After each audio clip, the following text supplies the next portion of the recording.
I married a psychopath in a religious cult because a prophet told me to, and now I'm going to get to the story of how I finally was able to leave. Here's where we left off. My marriage to Ted, bad. Just bad, abusive, not good. Okay, and things are going really, really well over on this side of my life where I am working for an actor as a nanny for his kids while he is in town filming a movie.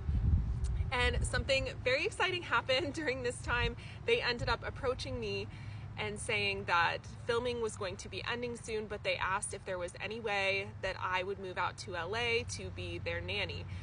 So obviously I am so excited and I want more details, and they write up an entire proposal telling me how much money they would give me, telling me that I'd be able to use their car, and that they would even give Ted connections in the film industry. Because remember, Ted wants to be a famous director and he thinks he is going to own the entire company of Disney. And we are trying to make his dreams work. That's why we moved out to Atlanta in the first place. So here we have this couple who has so many connections, and they are offering to get Ted into the industry if we just move out to LA so that I can nanny their kids. I told this to Ted thinking that he was going to just be so excited about this, that he would 100% want to do it, because this is everything that he has ever wanted. And in these sorts of industries, you really get in by knowing someone. So here we are knowing someone well known in the industry who can get him a job. So why would you not be happy? But he was not happy. He was very upset, and he did not want us to move.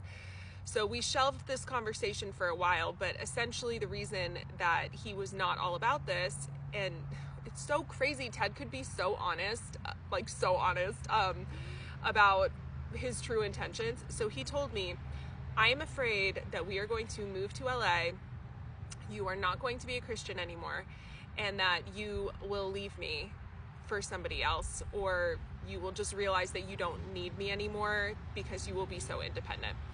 So essentially he's saying, I don't want you to leave me. And also he was just afraid of me building any life outside of him and our marriage. So I was heartbroken, but the couple agreed to give us a few weeks to decide what we were going to do, because obviously it is a big move to move across the country in a place that is very expensive. So they understood that. And it was time for us to go to Disney. Because remember, we are going to Disney every few months, but this time was very exciting because I was going to be running the Disney World Half Marathon, which is something I've been training for so long, guys. Like the amount of time I put into this, and this was a huge personal accomplishment because I had fibromyalgia and chronic pain. So I had been working towards this for a very long time, and it was my big life dream and goal. So we were going to go out to Disney, and my cousin was going to come, and it was, I don't know, like it was supposed to be a fun vacation. If you've seen the Disney World Burger video, it's like, it was so cringe. So I'm going to get into like a rapid fire story time of the Disney World Burger. Oh, but I forgot, so much happened before that. Okay, but basically we are going on the trip.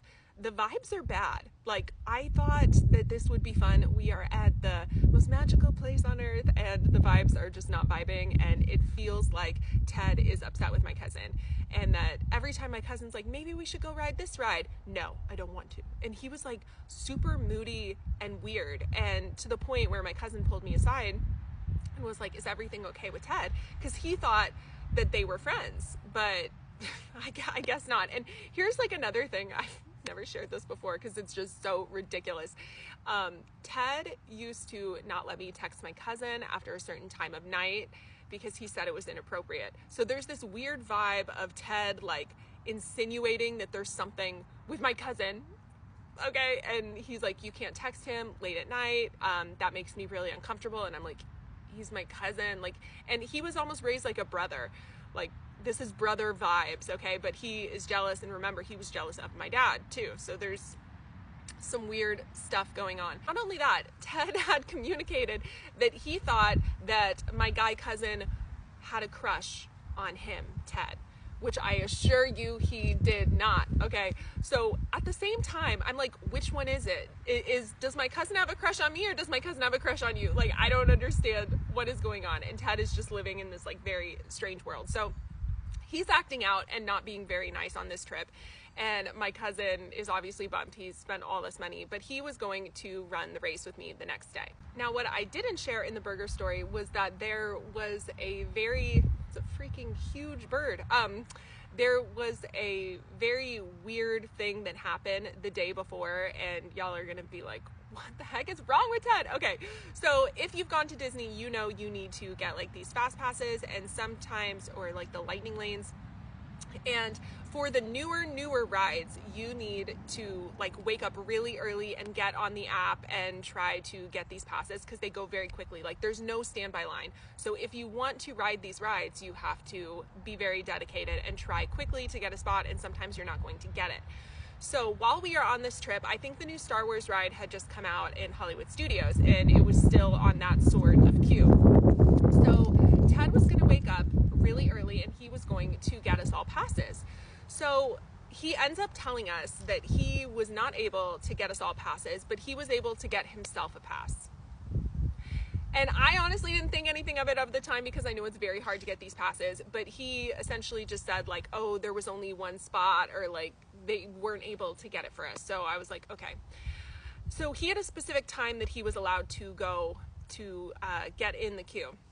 So he had us leave the park that we were at, go to Hollywood Studios, sit in the car and wait for him to go ride this ride. And it took a very, very long time. And we were like sitting in this like very hot car in Florida, and my cousin has his nephew, or no, sorry, it was my nephew. My cousin has his son.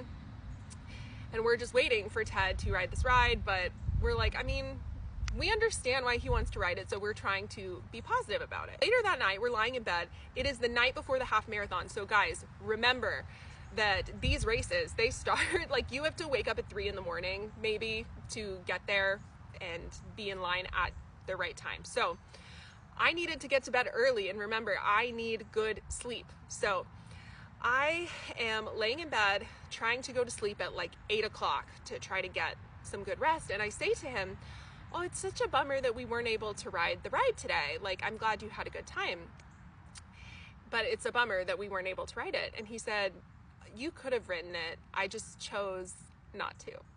So picture me being like, what do you mean? So I was like, what do you mean? And he said, well, there was an option in the app to add all of you, and I chose to not add you. So here ensues an argument, obviously, because what the heck? Like, why? Just to be mean, just to be horrible, and make us wait in the car so that you could go ride it by yourself?